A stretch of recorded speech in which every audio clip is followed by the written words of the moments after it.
فرمایا گیا کہ محبوب الہی خواجہ نظام الدین اولیاء رحمت اللہ علیہ کی چوکھٹ پر ایک غریب موچی بیٹھا کرتا تھا جو کہ مسلمان نہیں تھا۔ اس موچی کی یہ عادت تھی جب صبح سویرے وہ بارگاہ محبوب الہی میں حاضر ہوتا تو سب سے پہلے آپ کی مزار مقدس پر جا کر آپ کی بارگاہ میں سلام پیش کرتا تھا، اور اس کے بعد وہ باہر آ کر چوکھٹ پر بیٹھ جاتا اور دن بھر وہاں آنے جانے والے زائرین کے جوتوں اور چپلوں کی مرمت کیا کرتا تھا۔ یہی اس کا ذریعہ معاش تھا۔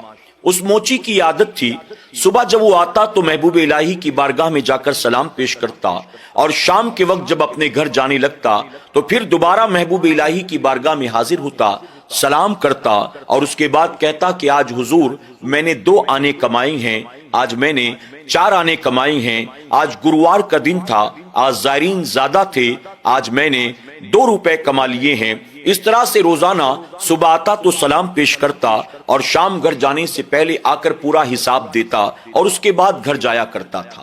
فرمایا گیا کہ دلی میں ایک امیر آدمی رہتا تھا۔ ایک مرتبہ وہ محبوب الہی کی بارگاہ میں حاضر ہوا اور یوں عرض کرنے لگا، حضور میرا فلاں کام کافی دنوں سے اٹکا ہوا ہے، اگر آپ کی دعاؤں کی برکت سے میرا وہ کام بن گیا تو میں وعدہ کرتا ہوں آپ کی بارگاہ میں بیٹھنے والے تمام منگتوں کو اور آپ کی چوکھٹ پر آنے والے تمام زائرین کو میں اپنی طرف سے کھیر بنا کر کھلاؤں گا۔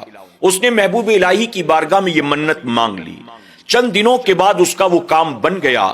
اب اپنی منت کو پورا کرنے کا وقت آیا تھا۔ اس نے نماز فجر کے بعد کھیر تیار کی، بارگاہ محبوب الہی میں حاضر ہوا، فاتحہ کیا اور وہاں آنے والے تمام زائرین و منگتوں کے درمیان وہ کھیر تقسیم کر دی گئی۔ اس کے بعد وہ امیر آدمی وہاں سے چلا گیا۔ کچھ دیر کے بعد جب وہ موچی وہاں پر پہنچا تو لوگوں نے اس سے کہا، اگر تھوڑی دیر پہلے آ جاتا تو تجھے بھی کھانے کو کھیر ملتی، تو تھوڑا تاخیر سے پہنچا اس وجہ سے تجھے کھیر نہیں مل سکی۔ جب موچی نے یہ سنا، بارگاہ محبوب الہی میں حاضر ہوا، ادب سے سلام کیا اور سلام کرنے کے بعد چوکھٹ پر آ کر بیٹھا، دن بھر اپنا کام کرتا رہا۔ اس کے بعد جو کچھ بھی اس نے کمایا اپنی عادت کے مطابق محبوب الہی کی بارگاہ میں شام کو حاضر ہوا۔ اس نے کہا، حضور آج 2 آنے کا دھندا ہوا ہے، یعنی آج میں نے دن بھر محنت کر کے 2 آنے کمائے ہیں، لیکن وہ کھیر جو سب کو بانٹی گئی وہ کھیر مجھے نہیں ملی۔ یہ کہہ کر وہ موچی وہاں سے چلا گیا۔ رات جب وہ امیر آدمی اپنے گھر کے کمرے میں سو رہا تھا، اس کے خواب میں محبوب الہی تشریف لاتے ہیں اور آپ نے فرمایا، تو نے اپنی منت کو پورا کیا، تو نے سب کو کھیر کھلا دیا، لیکن ہمارے آدمی کو کھیر نہیں ملی۔ اللہ اکبر۔ جب اس نے یہ خواب دیکھا، صبح اس کی آنکھ کھلی، اس نے فوراً دوبارہ تیاری کی اور دوبارہ کھیر بنوا کر محبوب الہی کی بارگاہ میں حاضر ہوا۔ فجر کی نماز کے بعد وہاں موجود تمام لوگوں میں کھیر تقسیم کر دی گئی۔ وہ وہاں سے چلا گیا۔ جب اپنے وقت پر وہ موچی دوبارہ حاضر ہوا، لوگوں نے کہا، کھیر تو آج بھی بانٹی گئی، لیکن آج بھی تو دیر سے آیا، اس وجہ سے تجھے کھیر نہیں ملی۔ اللہ اکبر۔ وہ محبوب الہی کی بارگاہ میں حاضر ہوا، سلام کیا، چوکھٹ پر آ کر بیٹھا، دن بھر اپنا کام کرتا رہا۔ شام کے وقت محبوب الہی کی بارگاہ میں حاضر ہوا، کہنے لگا، حضور آج 3 آنے کا دھندا ہوا ہے، آج میں نے دن بھر محنت کر کے 3 آنے کمائے ہیں، لیکن آج بھی ہمیں کھیر نہیں ملی۔ اللہ اکبر۔ وہ چلا گیا۔ فرمایا گیا کہ اس امیر آدمی کے خواب میں پھر سے محبوب الہی تشریف لاتے ہیں۔ آپ نے فرمایا، آج تو نے پھر سے لوگوں میں کھیر تقسیم کی، لیکن آج بھی ہمارے آدمی کو کھیر نہیں ملی۔ اس طرح سے تقریباً 3 مرتبہ ہوا۔ وہ امیر آدمی محبوب الہی کو خواب میں دیکھتا، کھیر بنواتا، لا کر لوگوں میں تقسیم کر دیتا، موچی کو کھیر نہ ملتی، اور پھر وہ محبوب الہی کی بارگاہ میں حاضر ہو کر شکایت کرتا، حضور آج بھی ہم کو کھیر نہیں ملی، اور محبوب الہی پھر خواب میں آ کر اس امیر آدمی سے فرماتے، آج بھی ہمارے آدمی کو کھیر نہیں ملی۔ جب 3 مرتبہ ایسا ہو گیا تو آخرکار اس شخص نے سوچا، کون ایسا آدمی ہے جس کو کھیر نہیں مل پاتی ہے؟ وہ نماز فجر کے بعد کھیر تیار کر کے لاتا ہے، لا کر لوگوں میں تقسیم کرتا ہے، اور وہیں بیٹھا انتظار کرتا ہے کہ کون ایسا شخص ہے جس کو کھیر نہیں مل رہی۔ آخرکار اپنے وقت اور معمول کے مطابق وہ موچی آتا ہے، بارگاہ محبوب الہی میں جا کر سلام کرتا ہے اور پھر آ کر چوکھٹ پر بیٹھ جاتا ہے۔ اس امیر آدمی کی نظر پڑتی ہے،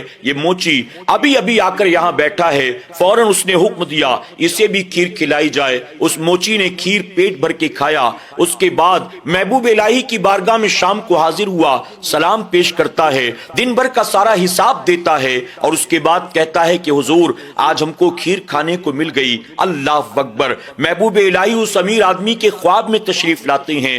آپ فرماتے ہیں کہ آج تو نے ہمارے آدمی کو بھی کھیر کھلا دیا، اللہ تجھے جزائے خیر عطا فرمائے۔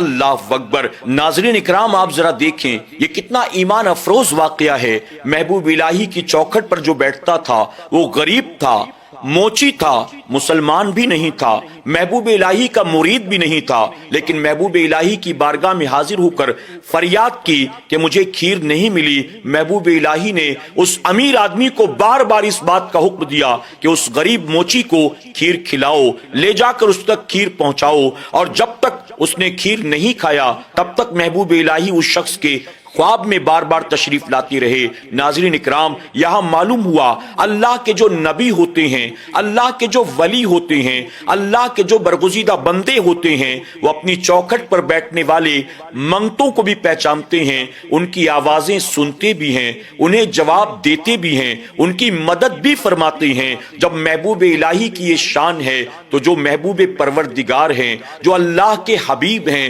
جن کے صدقے میں رب نے ساری کائنات کو پیدا فرمایا، کیا بتائیے وہ اپنے امتیوں کی فریاد کو نہیں سنتے ہوں گے، انہیں جانتے پہچانتے نہیں ہوں گے؟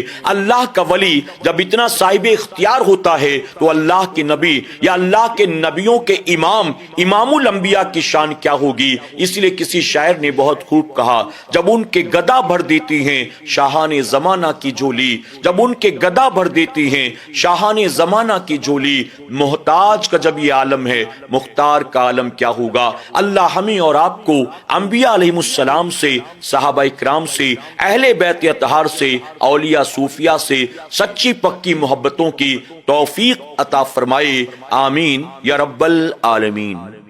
ایسے ہی ایمان افروز واقعہ سماعت کرنے کے لیے ہمارے چینل کو لائک، شیئر اینڈ سبسکرائب کریں، بیل آئیکن کو دبا دیں جس سے ہماری ہر آنے والی نیو ویڈیو آپ سبھی تک بہت آسانی سے پہنچ سکے۔ السلام علیکم ورحمۃ اللہ تعالی وبرکاتہ۔